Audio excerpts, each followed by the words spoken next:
There are some points that you really do not have to prove. There are some points you really do not have to prove. Look at this comment.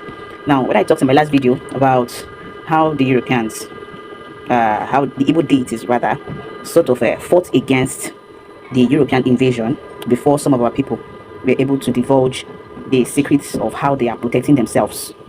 Now, instead of just, reading and passing, he felt he needed to prove a point. And after all the back and front, the point he was trying to make was borderline centered on how the Christian God dominated the African deities.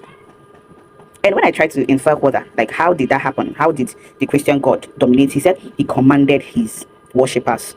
Now, like he commanded his worshippers to go and enslave, maim, rape, murder the people because of they do not believe in him, because they did not share the same religious affiliations with him, because they did not bow down, because they did not even know him. Like, why is your God so weak and wicked? He was trying to prove a point on how Christianity is a dominant religion, but he used the worst illustration to defend his point. And this is the thing with most Christians.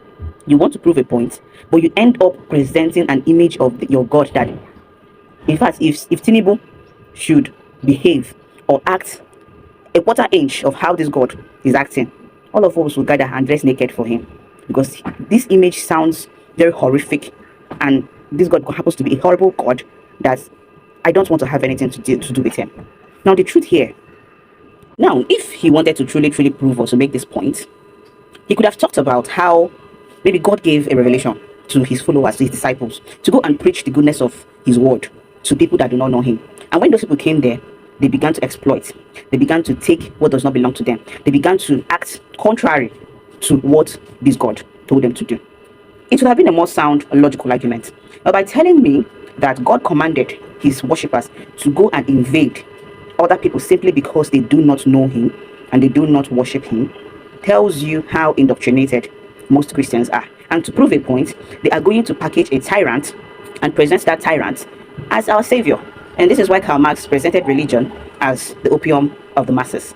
So one of the problems we are facing in Nigeria happens to be religion. And when you remove the hope that religion is giving us Nigerians, we might be able to basically ask for a better government. And some people will be like, oh, what hope are they giving? The idea that you believe that there is a God that loves you specially, that will provide for you specially, that will keep you safe specially, are those little hope that religion gives you. To remove that, all of us will stand in front of a Aso Rock asking for a better governance.